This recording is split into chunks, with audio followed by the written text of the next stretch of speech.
Tu le ua mai ona whao atu le au le whatalofa le mamalo si o atu no pele Samoa toi whape atu lava i le anganga fifi le nei a fiafi talofa lava malole soifo maua malole langi mama whai una tātou whairoa i fifi nei a fiafi ole polo na whale nei o tātou maftanga o le autu o le wheau muli mo le whanau o tangata wa na o Iesu e whaola i nai o le autu le o tātou mta upu e moni ea ua le au ngā le tūla whono a le atua po le nei o la tātou mai moa i mta upu o le tūla whono le atua o lo vevesi nei tangata lalalangi ona ua lotu satani.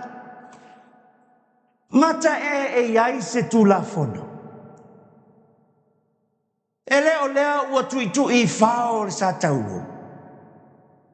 Ai a whai ua tuitu i whao le satauro. Ai se ae whaasai le pepelo. Ai se ae whaasai le whasio tangata. Ai se ae whaasai le mulilua. e le ai se malo le lalolangi, e au noa ma se tula fono. E le ai se atunuu, e o lava ia lalfanga taitasi, e ai tula fono, whanuu, e pui pui ai. Ai sea, au noa ma le tula fono, ua oti ma malepe le nanu. Po le natunu. Po le pole leila tatou mai mo ai. Ma au ili. Ina ia mawhai ona e manino so watunu upele Samoa. Le tula fono le tua. E ia isi tula fono le na tatou mai mo ai. Ina ia mawhai ona pai atu le ngango le tua ia te oe lau te talo. Ha whaitou te whaian mele mo whai launga. Tusi o mau. Tusi o mau. Ne alu le fale, ma e te talo. Na pongi. Ai se ta tala lo loto ai se fava ai e le tua ia te oe. Ta tala lo loto e fava ai e le tua le moni. Ma le fa maoni o ana fionga. Ine mwhai ona e mana malama Samoa. Le anga wolotu satani. Fase se oe, fase se au. Ine ia awane e mo o leo lai fava vau. Ma te alu sufa fe pe sufa e tala ina te foi le nei tala lei. O le malo le atu lau lau uma. E fai ma mori mau inu uma. O na ho mai ai lea o le ngata anga. E feso ono foi pe sutasi. Fa mai upo la fionga pa ia le tua. I o tau o ofu. O tau i ofu tau ato toa. Mai le tua. E aliali mai e manao le tua. Ia fa ofuina lana au filia. I ofu tau mai le tua. Ele se tau a fantino. O le tau a whaleanganga. Manao le tua ia e ofu i ofu tau mai le tua. Ina i o tau mawhai. Ona te te atu i tonga fiti. Ale te Apollo. O le tonga fiti. E pei o se mai lei. E mai lei ai. Se tangata o lo manao. Ia i maua mai se mea. O le mea na satani o lo whai. Ua whai ma tonga fiti. Ina ia ma whai o na mai lei mai ai lo wanganga Samoa. Mai le tua i o ofu o tau i ofu tau ato toa. Lua koni tu sutasi fai pesu wha. E leo se mea foi lea. E ofu ai. Awa o satani lava ia. Ua li ua o ia e ia. Ma angelu al malama. Samoa e lo atunu. Ua lotu satani. Ua lotu satani. Ele sau satani manon ofu umu ma siu le ai. Ua fai le pelau e satani. Ua sau le lotu.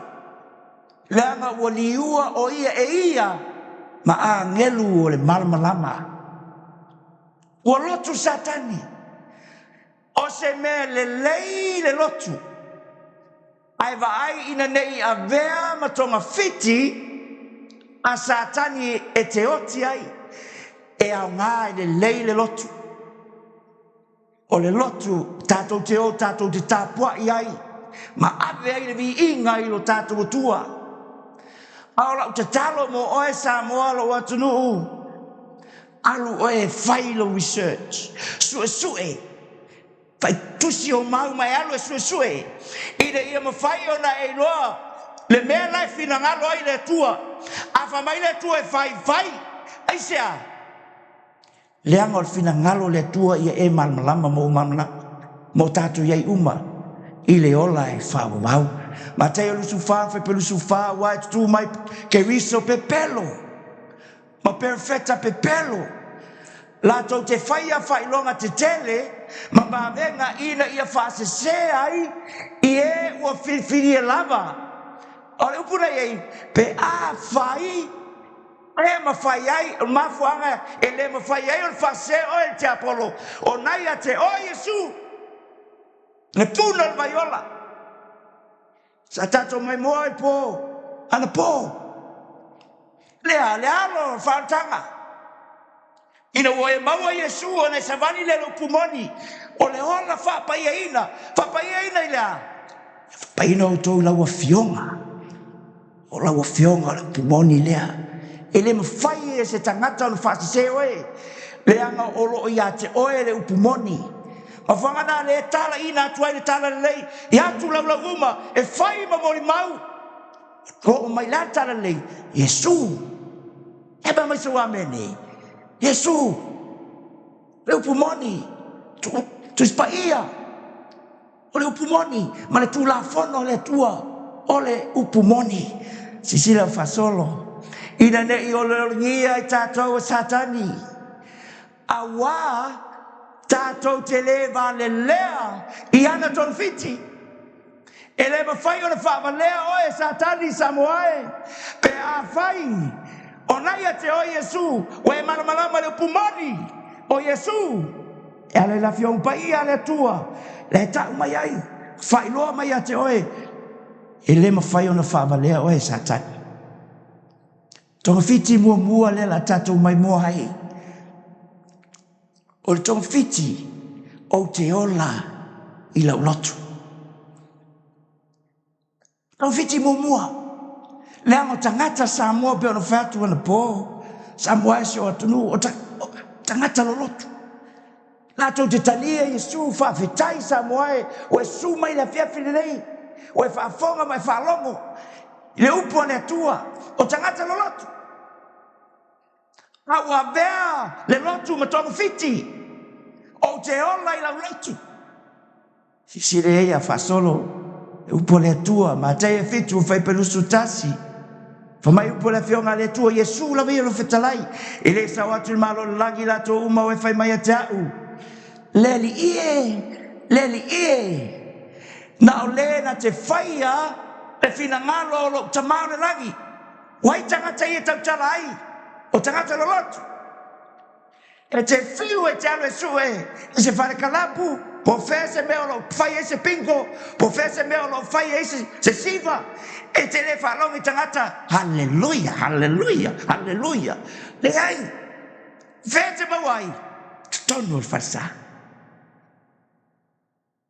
le sa watu Yesu le sa watu malo langi la to umo e fai mai a tau le li ie na o le na te whaia le fina ngalo o lo tamau le langi e to a tele la tau e fai mai a tau Yesu ale fitalai e to a tele e le to i titi e matua to a tele a e to a tele la tau e fai mai a tau le li ie mato tele i perfetan e lo ingoa o lo ingoa na mato tulia i te moni o lo ingoa foi na mato fai i va venga tele e fa mai o po Yesu e pa tatu fai tau fa mon fai tau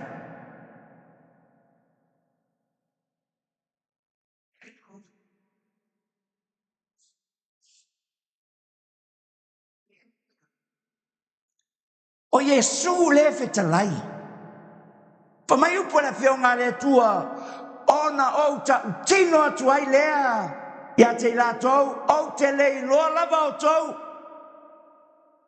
au tangata ia le fa mai o lo ingoa Yesu a mato fai ei va venga na mato tau lo suafa Yesu le li ie ai fa mai Yesu o te le loa lava o tau Pina o ese ia o tau ia tau upui e tahua o tau o e fai a mio leanga a fonga le ngangana fa Britania e ma e tau New King James Version and then I will declare to them I never knew you depart from me you who practice lawlessness e ali mai o I lea e matua ita tele ai to asai le tua o le tangata e langa le li ie o lo ingo le mato te fai ei va venga tele ai fai mai upo la fionga le tua ese Yesu lea o ese ia o tele ilo tau ai tangata ia o tau o e fai a mio leanga He that work iniquity. E sau le upu e leni anomia. O le tangata e lea mana ia le tu la whano le tua. Ua ola I se awala e te ai lona whinangalo. A whangana matua ita I ale atua. Pea mai se wā mene. Whaka Yesu. Ngau tō ese ia. O tō e whai a mio lea. Ala mio lea ngare. Wala tō te I le atua. Wala tō whapei fo ua le au ngā le tū la whano. Lawlessness. Alela tato fasolo. Ni wheo nei malama. Leanga o le tonga fiti mua o tato lotu. Ua whalatalata mai ata ule nei nuu I o lato ngutu. Ma vivi mai ata I o lato la ngutu. A o lato loto. Ua tau mamau I ata. O lo quote e mātaio tustusinga a Isaia. Au le whailoa mai e Yesua o Yesu e ona pulea. Lea tala noa I ona tangata Iutaia. Mana au farsaio mana au tusupu. Lea ka e aile lato a tula fono uputuu. Wa tamo fai ina ese tula fono e lima. O le tula fono e lima I e ava ilo tamama lo tina. E whamailo uputuu ala waenga ia. O mea uma ia e whai e ave ma taulanga. Lona winga e le tu e whai ni mea I tamama tina. Ala wa ave mo taulanga. Whamailo Yesu. Wa o tau whai a mea na. E ave ese ai le tula fono le tua. E Yesu wa whalatalata mai ata ule nei nuu. O lato mutu. Vii mai ata o lato lau mutu. A o lato loto o tau mamau ia. Te Yesu lima o whaipuiva so so al mau whamai e tapua I fua. Nona winga e alu le lotu. E alu e tapuai. E alu e vivii. E alu e au auna. Whamai Yesu e tapua I fua. Mai lato ia tau. Ilo lato whai. Mamata upu. O polo inga tangata. E leo se mea na whai mai a Yesu. A ua whai le polo inga tangata. Fasolo pea I ne whai tātou manula. O whangana le whai mai I Paulo. Ia o ufu o tau I o futau ato toa mai le tua. Ina ia o tau mawhai o na te atu. I tonga fiti a te Apollo. O futau toa mai le tua. O le suna titi o le whamaoni. E pia mai se wa mene. O le whamaoni. E sau whi le upu. E whai ona e ave le upu whamaoni. A le whai a truth. Suna titi o le whamaoni. U whata o le ametonu. Se e vai o sau ningo o le tala le lei o le file mu. Tali pupuni o le whatu tua. Pulau tau o le anganga. O le tanga. Ma le belu o le anganga. A fionga pa ia le atua. E te whaitau I e mau. Fasolo mai laro. Pa mai o tau tatalo. E lea unoa. Aisea. O au penga ia. Le mana o le atua I e ofu ai Samoa. Se waturu. Ao na ofi mai. Ao nga se. Ao na mai. Le te Apollo e tamu whai whavaleo e. E te whapeatu le ai. Wa o tangata o le tua o le ua mawhai o na o te atu. Tō mawhiti a te Apollo. Whai launga sulua on whai pesu tolu. Ia e matau I le tua. Ma e ana I ana pola inga. Awa o meia e tatau I tangata uma. Fear God. E le manao le tua e te whewhe. E manao le tua ia e matua tuatu o oe. Ia e ona whaaloalo I lo tua. And keep his commandments. For this is the whole duty of man. Awa o pula inga. Awa o meia e tatau I tangata uma wa e whaamsinoina. E le atua ngaluenga uma. Pape fen fam sinuina le tua e mau. O ana tu la fono. E pe mai so amene. Tu la fono se fulu le tua. Awa e wha masino e le tua ngā luenga uma. A toa ma mea lilo uma lava o me le lei. A toa ma me le anga tong fiti lona lua. Le la tātou pai le fatu o le wheau. O le awhiawhi le lei. O le fisili. Ua le au ngā le tūlafono. O le au ngā tūlafono. Sisi le iai. Ai la unga e sulua whai pesu tol mauri sa whai tawina. Ia e mataku i le tua. Ma e ana i ana polo inga. E whamai le tong fiti. Ua le au ngā polo inga. Po tūlafono le tua. O e whalongo ia i le nānea. O e whalongo i tono na ulotu. O le au ngā tūlafono. Lela tato mai moa i le fiafi le nei. Ina ia tali le tuspaia. E leo se umanatu, e leo se ulangona, e leo se launga o le lotu, ai o le upu o le atua leo te tautalai. Mau, mai le mau, ma le mau, ma le mau. Ina whai o le manino Samoa. E upu o le atua. E ono whai atu, tusia o mau.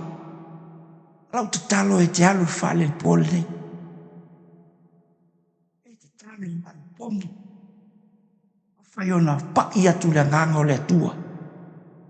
Wha malama ia te oe. Winga moni o a whio ngā le atua. Ma te ono mtau pasu iwa whai pasu ono ma su fitu. O sau li tangata ma fisili le li whaola. Le awa o le ie. Se ase mele lei o te whaia. O te maua i le ola e whawawau. Whama Yesu. A whai e te whia o i le ola. Ia e tausi mai au polai. E leo se perfeta, leo se apostolo, o Yesu le tali. O santa gato visili a Yesu. Le o le ie. Se mele lei o te whaia, o te maua i le ola e whawawau. Kamai tali Yesu, a whai te whia o le ola e whawawau, ia e tausi mai au polainga. Mai whia poto. Kamai na upu. Ale fea ngā tūlafono. Mai tau mai tuspaia ma te Yesu iwa. Pa mai Yesu. Aua te muli makupelo. Aua e te whasi o tangata. I umatu pa Yesu e pa mai. Na o tausia mai nā meo. Alu na utamai titi. Pero Yesu. Alu lai whaatau o mea nei e. Nei loa le Yesu o le mau oa tangata. O ita i loa. Aisea. Pai a Yesu le loto. Me le loto. E manu ia na oa. Ia e tausi polo inga. E white e nai e ale tuspa ia. E fisili le tatu fisili le pole nei. E white e nai e ale tuspa ia. Sili i upu ai tangata ingo ia Peteru. Te manao ia show ia te oe. La mona o Peteru leango Paulo lea e mori mau i telo mau. A lela tato mai moa fa mai upo le whionga le tua Peteru. I o tō manatu o le ono sai o lo tato li i o le o la tanga lea. Fa apei ona tusi atu ia te o tō e Paulo lo tato usu pele. E tusa ma le poto ua fo ina atu ia te ia.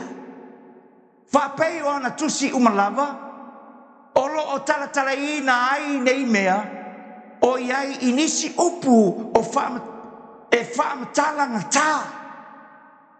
Ua whaawinga ina ese, e tangata e le ia o awina, ma ua le whaatu ma wina, whapea o isi tusi, fo i e o ai lo lato lava malaia. Peteru le tusi. Lefa mai Peteru, o le tato uso, Paulo le tusi mai an tusi. A upu whaingatā e whamatalanga tā. A ua whaawinga ese ina e tangata e totele. Ma o awina ai, ua le whaatu mawina ai. E apea mai so amene.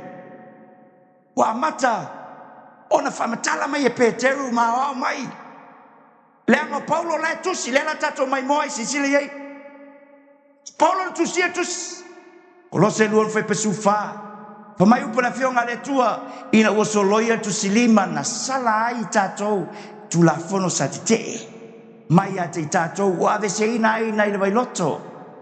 Ma wha mawina ai i le fao sa taulo. Au Paulo le tusia. Pa mai ua wha mawina i le fao sa taulo. Sisi le ai. Roma sifulu fai poe wha. A wao le unga o le tulafono. O ke riso lea. Yo o mai ai le ami o tonu i e wha tutua malapa. O le unga o le tulafono. O ke riso. Paulo le tus. Sisi le ai.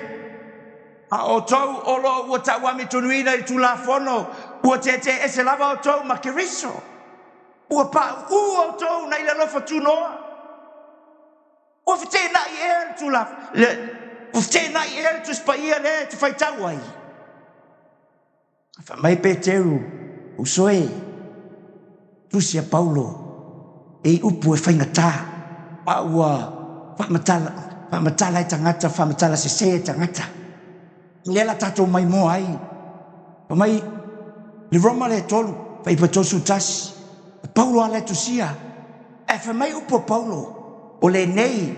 E fa lea ngā e i tātou tu la fono i le whatutua. Aua. Ne i whapea. Sau le upo e leni. E leo se mewa lea mena. Pa ua tātou. Whatu mawina. Ai. Le tu la fono. O Paulo. Apa mai soame. Paulo letus. Paulo foi letus mo boca ni te fitu fai pesuiva. Ele a ngā lava le pertome. Ele a ngā foi le pertome. O na o le tausi. I poloa inga le atu. Se tato visini. Ya Yesu. Yesu. Se sosuani mai. Sosuani mai mta upul pole ne. Epa tato fai tau famun. A mau fai tau.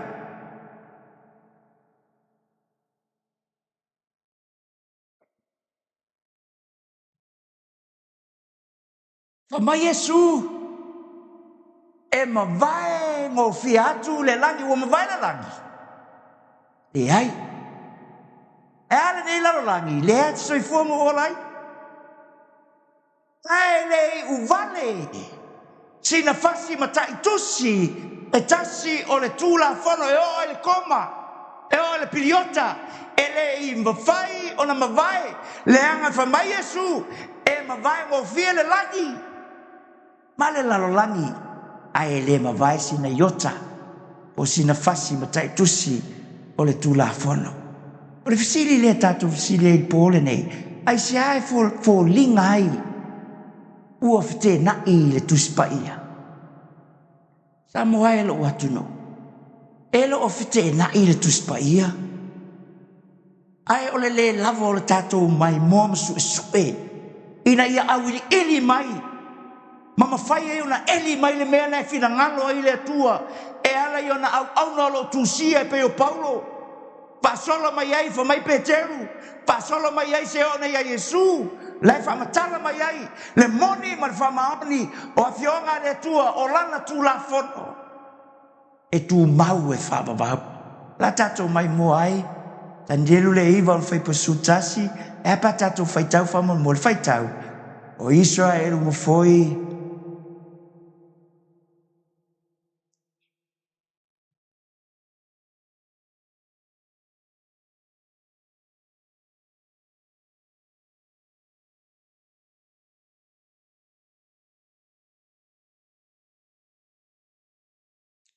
Sisile ye Samoa le nei afia filela tatou. Pa mai o Israel u foi. Ua lato solia au tulafono. Tulafono e se fulu le tua. Na tu sia ao le tua. Tulafono na se fulu le tua. Pa mai ma ua o ese ua le fia whalongo i lo siufonga. O lea ua whao ina mai ai a te mātou, le whetuu, ma le mālaia ua tūsia, e le tūlafono a mose. Le au nā le atua, a wā ua mātou anga sala ia te ia. E ali mai, i le mau au tātou whaitau ai. O au tūlafono a le atua, se fulu a le atua. mai ua malaia ua tusia i le tulafono a mase lau auauna aua ua matou agasala iā te ia e aliali mai e lua tulafono mavaevae o le tulafono a le atua e iloa ai le agasala ae agasala ona faailoa lea mamai e iloa ai le agasala ona fai mai le tulafono a Mose e iloa ai le faasalaga po le fofo le agasala ae agasala i le tulafono a le atua ua iloa ua agasala e tau mai le tulafono a Mose le faasalaga mafuaga na e te vaai ai fegaiga tuai agasala e alu tagata malana mamoe e alu i le fale fetafa'i lea sa e maimoa i ana pou ma mafai ai ona faamagalo o agasala lua tulafono mavaevae lai tonu o le tusipaia faasolo mai ai o le esesega o le tulafono e lua tulafono a le atua ma le tulafono a Mose tulafono o le atua o le tulafono o le saʻolotoga tulafono a Mose o le tulafono o le pologa e agasala loa alu ma le mamoe o tulafono e sefulu a le atua o tulafono o le saʻolotoga te mai se ata e manino ai tulafono o le saʻolotoga aona e nei aso ua e sau ua fai se mea e le tatau o soli ai le tulafono o le malo pe te gaoi pe te fasi se tagata pe lavea foi se tagata i lau tavale a o e sau e te sau i te tonu ma e malu molu mai tonu o le fale lea e te nofo e te vai atu loa ua ono mai i leo i le faitatoa e te whalomaina e tātā vale o lau fatu Esia, e te leo saoto, ua e soli le tulafono. O le tulafono o le atua, o tulafono o le saotonga. Aona e sau, e le aise mena tupu, e te sau ao e sau e nofo, e o mai a leo pe o le laa mai si o usulea, si o talilia. E o mai a leo, e esa me leo mai leo, e te nofo file mua oe. Aisia, o le tulafono o le saʻolotoga te faitau iakopo e lua fai pesfulu ma sulua na tusia e le aao o le atua i papama'a le aao o le atua na tusia i le atua tulafono se fulu o le atua na tusia i aao o le atua e soto tosu tasi fai pesuvalu lua sulima suono na tuuina i totonu o le ato laau mai tau sa tatou mai moa le falatafa'i ana po le mea sili ona paia tonu o le mea sili ona paia o lai ai le ato laau o le feagaiga totonu o le ato laau o lo'i ai le tulafono e se fulu o le atua o toi manai ma toto'o o arona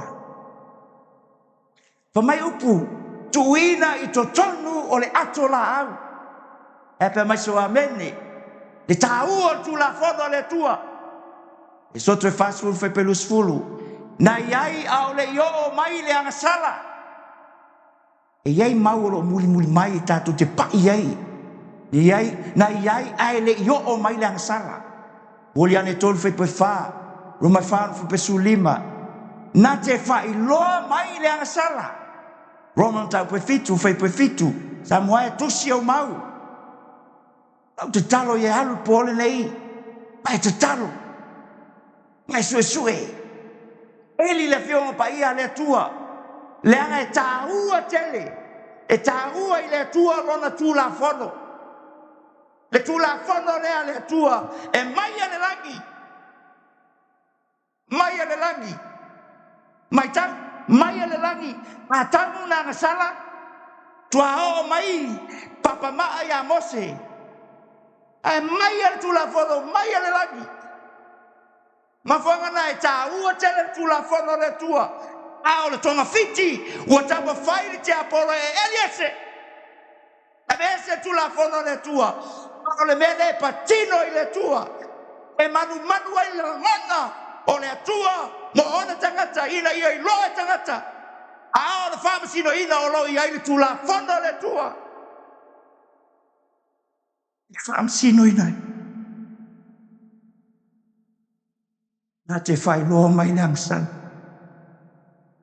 e tu mau e whamavau luka suon whai pesu fitu whalinga na e su tasi o whai pesu iwa e teimi tātou pai ai tā ua i o nama e ato toa ma le lei salamu se sfuruiva whai pe fitu salamu se suiva whai pe tosu toru se o tosu furu e atu la fono mos tu la fono il polonga ale tia lima o whai mua tu si e mose i le tusi le tusi mai tau o upula iai te te nome tau tasi whai pe lusu whai o lufruono tu uina i le tu o le atola au i le tu o le atola au o le tu la fono o le atua na tu i to tonu o le atola au e taua le me sili o le paia al tu la fono mo se na tu i le tu o le atola au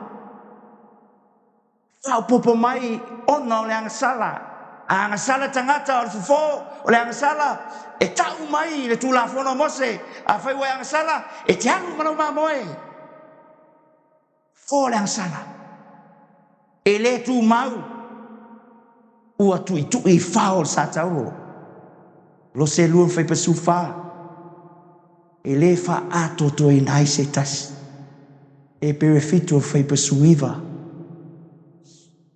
e fui nai se fulu fai mua e apea mai se wamene via ile tua pai atu le nei a fiafiua le lo na ua tau fio mai e fasi fai lama lau te talo le nei mo e lau lo usa mo lau tau to i le tua ya se palos ma fai una ave feao ya ta pena lo nu ta pena se o atu no usa mo ai sea tau mo fai le fili ina ia fasi se ona tangata al pole nei le la mai mo ma tato mai mo ai tu la fono le tua e ma tua tu mau e fa bau tu la fono mo se ua tu i fao sa tau sile ai palinga le sutasi o faipu aliva le na o fai atu ai e apa tato fai tau fa mon le ama o fai tau fa no ina foi il mal o le tua le lang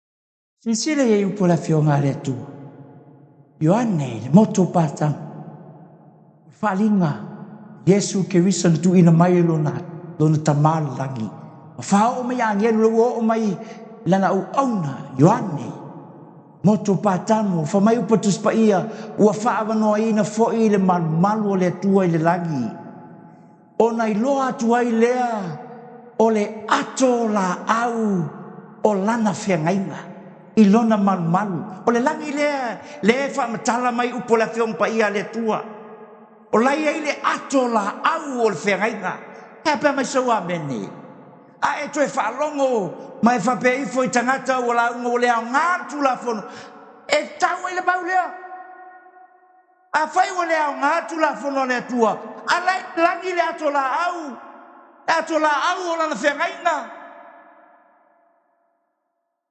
o ai tātou, tangata, le mingau. Amata mai le langi. Sa tadi, nang sala. E te fai tau, i le, eskelo e lo suvano fai pe sufai o suono. Ang sala sa tadi le langi. Ua i lolo na ame o le anga. Lale ame o le anga sa tadi fai. I sa e sufa fe pe sulue o sufa na o satani e pei o i o le atua. La fo le tu la fo no mumua. Awa nei fai mo oe se tu ese. Ang sala satani. Ai sea. Mumuri ale tol fai pe fau ila tau e fai lang sala wala to soli tu la fono. O le ang sala o soli tu la fono. Na iai tu la fono ila langi. Na ang sala satani. Mai so amen le tele pe mai e tato amen. Amen. Ai sea na mata mai langi. Tu la fono. Si tato mai mo il te mio atamu. Pamaya. Sisile iai. E pa tato faitau fa mo mole a mo faitau. A wasa i lalo lagi lang sala. Wo yo na po tu la fono.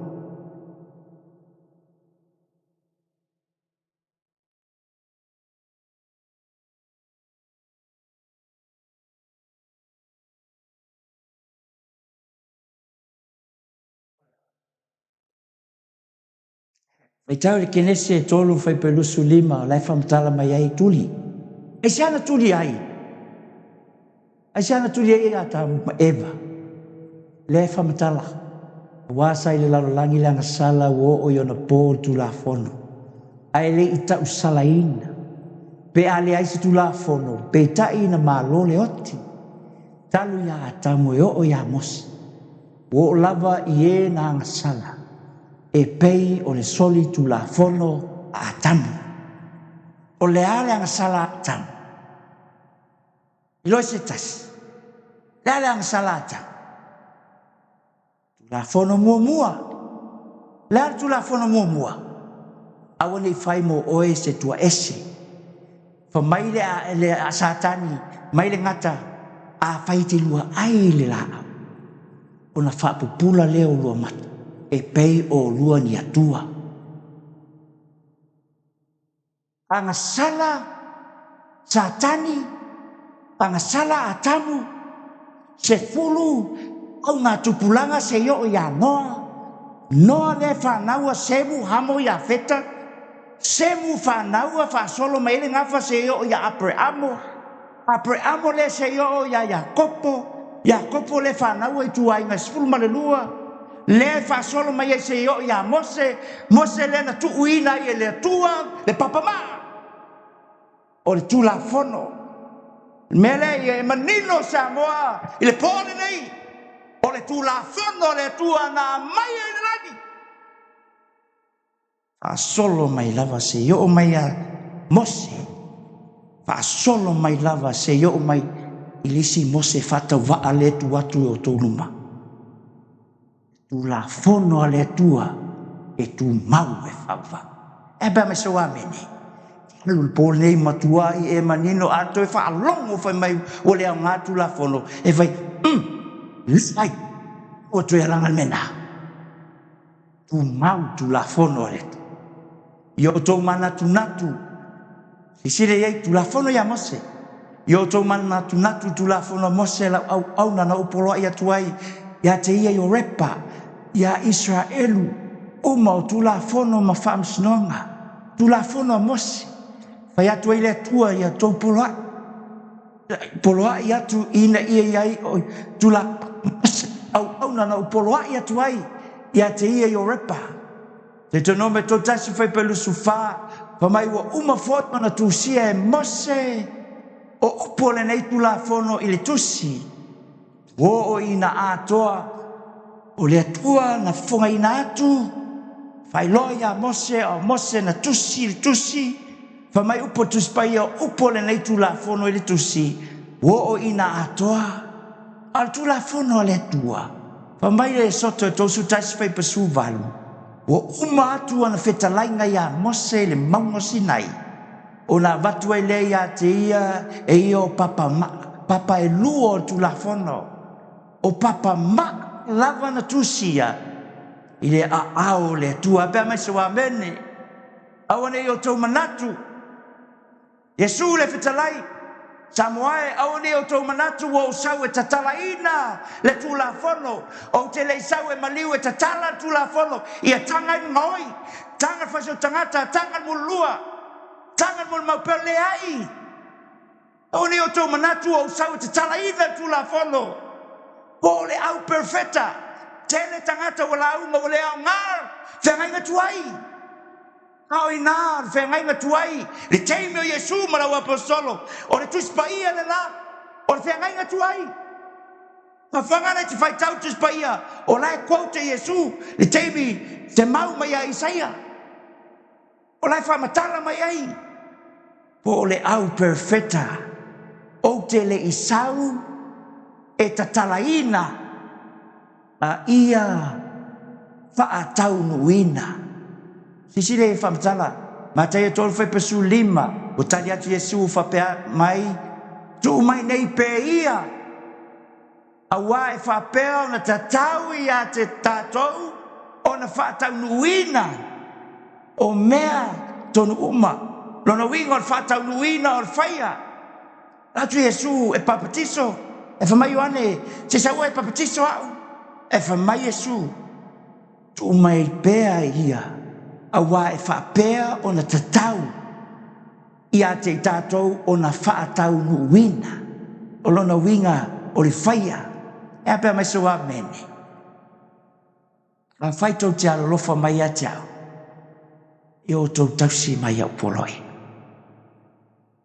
Te lo tangata e whamai, I love you, Lord. I love you, Lord. Lo wola, a toa o la atu ina atu moe. E musu e tausi polo inga. Whamai Yesu a whaitou te alofa mai a tau, i o tau tausi mai o polo inga. E ma vai ngo fi atu le langi ma lau langi, a ele i vale sina fasi matai tusi e tasi o le tula fono. O le nei, e whaale au ngā e i tātou le tula fono i le whātutua. Ua nei whapea. A ua tātou whaatu mawina ai le tula fono. Tonga whiti lona tolu. O ke riso o le iunga o le tula fono. Nāla o ke riso o maliu Yesu mai tula fono. I sire le mau, e pa tātou whaitau whamon mole. A mau whaitau.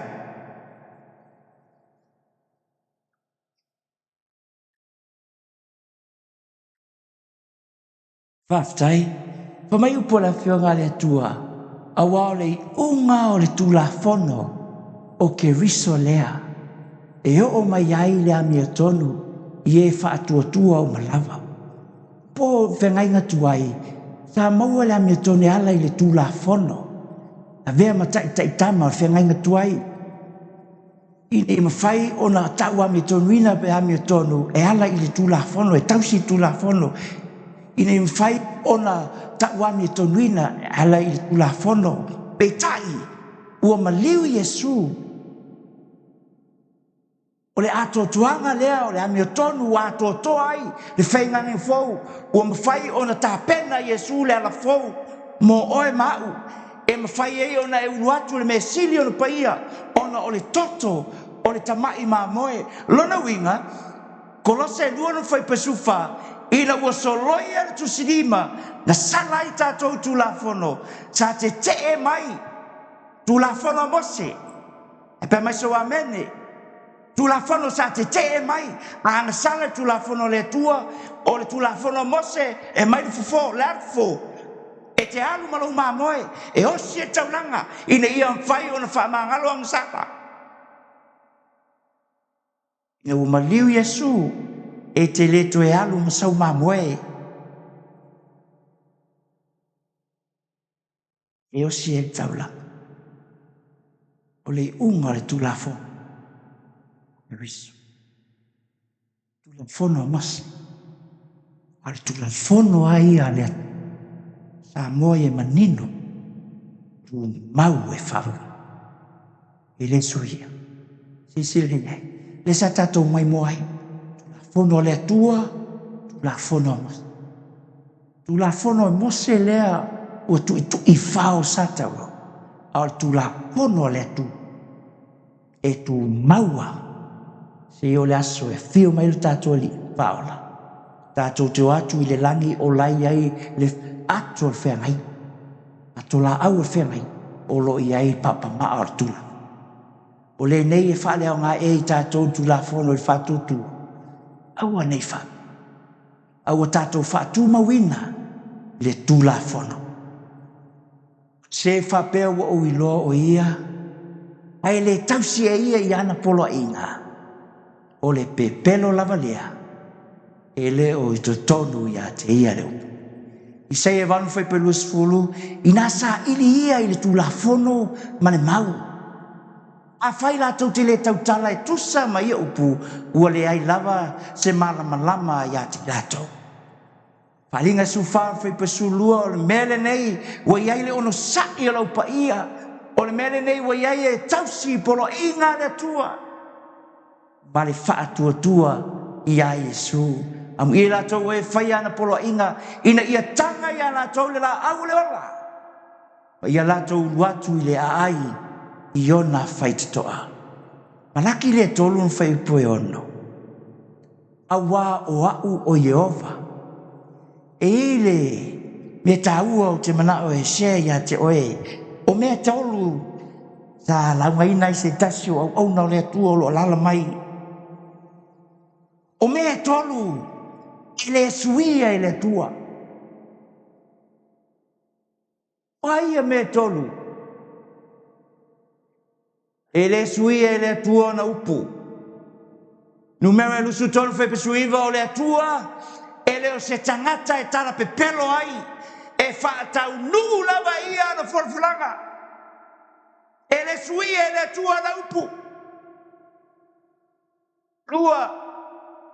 E le suia e le atua na natura.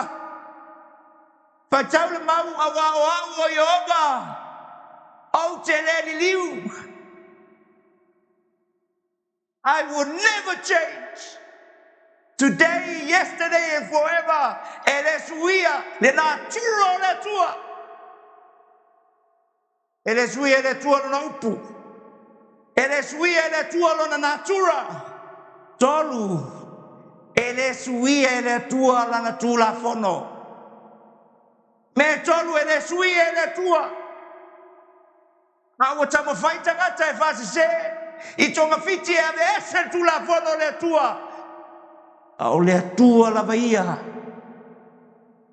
E tu mau ana upu. Tu mau le natura o le atua. E tu mau ana tu la fono. E apea mai soa mene. Yesu Keriso e le liu. Lava ia o ana nafi. O le asoe o atu lava le whawa. Samuelo o atu nu. Tato mata upu ana po. O le awala na wia le atua e lavea i e tangata. O le atua, ma malu whasekina, au whamaulalo le atua, wa bea o ia matua tangata. O toe whamaulalo, bea o ia ma tangata ngasam. Bea masui oe mau, ma liwi kale wario, awa mai e le au, le au wala o le tangata, ua saunia le atua e whaolai nai, o le ala. Ola ia Yesu. Pumoni, folinga ia Yesu. Ola fatasi. Ala tawami tonina ia Yesu. Fatutua falongolango talitonu. Fatutua e o fatasi masalamo. O le faali lea, malafuai. Upumoni fapa yeina fapeyo Yesu. Sitai fanau le upumoni. Fie le upumoni. Matua ngalue le fatutua e fabai le lofa. Moli mau le upumone. Vaenga tolu le ola whapulaina. Fatasi ma Yesu. Iua i tino whalalangi sitia ma wheloa i ma Yesu. Nofo i le lana. Tato mata upu le pole nei. Mai upu le fionga le tua. Yo tau ofu i ofu tau ato toa mai le tua. Ine e mawhai ona e te atu. Tonga fiti ale te apu. Tonga fiti mua e te ola i lau lotu. Samuai, ele i maliu se lotu moe. Na maliu only Jesus. O Yesu, o ia e whai ona whaoleina oe, ua lea ang hartu lafon. Ar tonga fiti, ar pole nei, oe manino, ai malamalama o tulafono le tua mai ai i le langi asolo mai e se o na ngoto le la fio mai Iesu ta lepele nei lalo langi fa atuina lo na malo e fa vau e iai ale tulafono le tu o ke riso le unga le tulafono ke riso le unga le tulafono mose ai tu mau per tulafono le tua se io e fa vau Yane sulima fai pesfula fai tau te tausia o polo inga o tu mau leo tau i lo ua lofa. Pe o nau tausia polo inga lo tama ma o tu mau i lo na lofa. O mele nei wha nau mai eia. O le mea foi le nei na usau i le lalolangi. Yesu lea. Ina ia o moli mau le upu. Yesu le upu moni. Tu spa ia le upu. Tu la fono le tua le upu. Upu moni e tolu. Ala ina tu ai nei tala le lei o le malo le atu lau uma. Le tala le lei a Yesu. Tala le lei le tusi pa ia le tua. O le tala le lei o le tu la fono le tua. O mai upo le afionga le tua. O lau a mea tonu le a mea tonu e wha vavau lea. Ole mea moni foi lau tu la fono fa mai na toa mai o tau pui pui ina yo fale mai ele nu a mea tonu o aile nu a mea tonu o e tausia e upumoni sa moae lo atu nu pele le anganga le nei afiafi o te isau e whaati ngalo loto. O mai e Yesu o le upu le ola. O le ane lima o le whaipu tasi su lua. O le nei foi le mau o fo ina mai e le tua o lona alo. Le ola e whava. Se wa ia te ia le alo. Ua ia te ia le ola. Se le o ia te ia le alo. E le o ia te ia le ola. Pernise na le langi na tuona na mamalu. E a fio mai e sa ili se whautanga mo oe maa. O le tuspa ia. O a fionga ia le tua. E au ngā e au au. E au ai. E whātonu ai i tātou. E whātau ma ai fo i ona i tū. E stei mea natu whea au pa i lo loto. E whai stei mea e whai tau e whai launga. E matuala vea e whai launga. Au i o lo mai e i le lofo le tua. O tusi pa ia o malava e mai le nganga o le tu e au ai e whaatonu ai tātou ai a tā pena ai mo le wha moenga i le langi ma le ola e wha vau au pulpore nei lua tu la fono ma vai la fono le tua tu mau e whababau e i loa i le sala o ia le tolu whai pui wha sala o le soli lea o le tu la fono o na taku mai lea e le tu la fono mose i loa i le whasalanga o le fufo o le asa Samoai e pole nei o lo tui Yesu i lo fai tutoa. O lau te tala. Ia alofa le tua. O pai atu i lo fina ngalo. O te tala o tātou loto. Veo se ele le lei. O umana suoto sineina. Pa ua i le fatu. O a fionga pa ia le tua.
se alea ngā tātou te maua le lano lagi uma. Ai maua wai o tātou kolo. O le aso ma le teimi. E le mawhai o na tāwhi le teimi e anu lava le teimi. Lo tā lava le longo le oti. I so se mea. Po le atunu e whai a le matua e toni le moto. Nei se tasi e tau pare ma lona fina ngalo. O le teimi ma le avanoa wha au e maua le avanoa. Teimi e tua tua i le ola. Ngō le tua. Mai whapeifo. Lo ta mai. O aple nei. Mo oi e sukeriso. O aso te toi o le ola. Pau ngā mo e. Hei ai le nā aisu. Jerusalem mana lagi. Nei loa i o ane le moto patamo au tusi. Le ai e savani lungo aulo. Le ai mata mofie le tu iesi oti. Le ai mata mofie te nofo tupua i mana mutua. E le tu iesi tangi. E le tu iesi aue. E tu iesi oti. Whamu mui mui te naki. Mane ola e whamu wau. E sura maniu.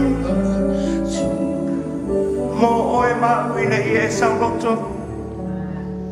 Le a sau tata. Le i a whiawhi. O te tasi o te tua le avanoa. E whila ngalo e te tūlai. Au e te tua no se tangata. Ai te tua no Iesu. Ai whawhitai o e te tua. Le wala whawta. E oe o ai whalseo.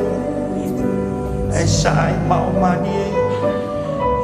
O e whawe koe ngai le langi ma le ola e whawau. Mātou te mai le o fio le langi. I ia lo suafa. E le natia se mei o lau whanau. A we whai loa lo fina ngalo. I le nei a fiafi o manino mo mātou malamalama. Tu mau o tu la fono e se fulu e whapau. Ma oa o mei ei mātou. Ma whai loa ia te mātou o wala. I nei atini whaue buenga o i mātou uma. I le langi ma le ola whamanui e se o mātou atunu. O e tua se file mui o lātou loto ngaluelo mana. I o whai o na lātou la ngona o pumoni. O na o Iesu e whaale nei mātou. Whamanui e lea fiafi whamangalo la wauna. Iai se upu o le tau tamari i tamai. Alo whawhamangalo no le vai vai. O ngata hiloa. Alo o ngano. Vai atu. Whamanamana ngana pai ia. Ia ai o whina ngalo ma wha moe moe. E re ngato i mātou oro i lalo nei maru. Whapena o penga sa whailangi le lalo langi o lo mai mua ma mata mai. Ia o atu o manuia le tuai. Pa malusi o mato loto tala ino lo whea. Ia isi anganga e whaula ina molo malo. Vi ia lo suafa. Vi ia o e le tua mamalo. E whapabau e whapabau lama. Amene mamene.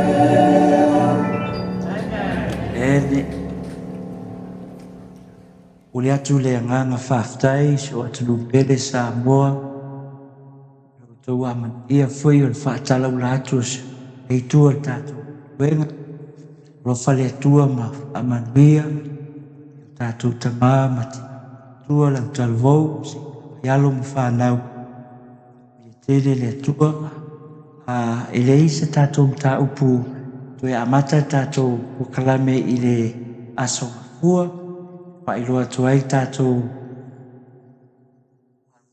ta upu le pō le aso mafua o le tonu lava le aso sapati e auna tātou manino o le mautonu le toa tele o tangata po i fea le sapati moni a le atua e le lei o natali le afionga le atua i lea mta upu e iloa ai le aso sapati moni su mai i le pō le aso mafua le aso fōu fai ona tātou malamalama i afionga pa ia le atua toe upu ia le atua ona Isu amen